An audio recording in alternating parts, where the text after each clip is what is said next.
нихуя, потому что тяги нет. Блядь. Говорил мне батя, иди на тракториста учись, блядь. Я нет, пошел в военный. Пиздец, трофейный БТР-82А от ФСБ Российской Федерации. Украина. Вот так вот. Работает РТК.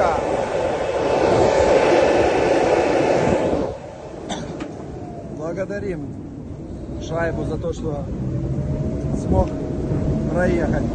Это было непросто.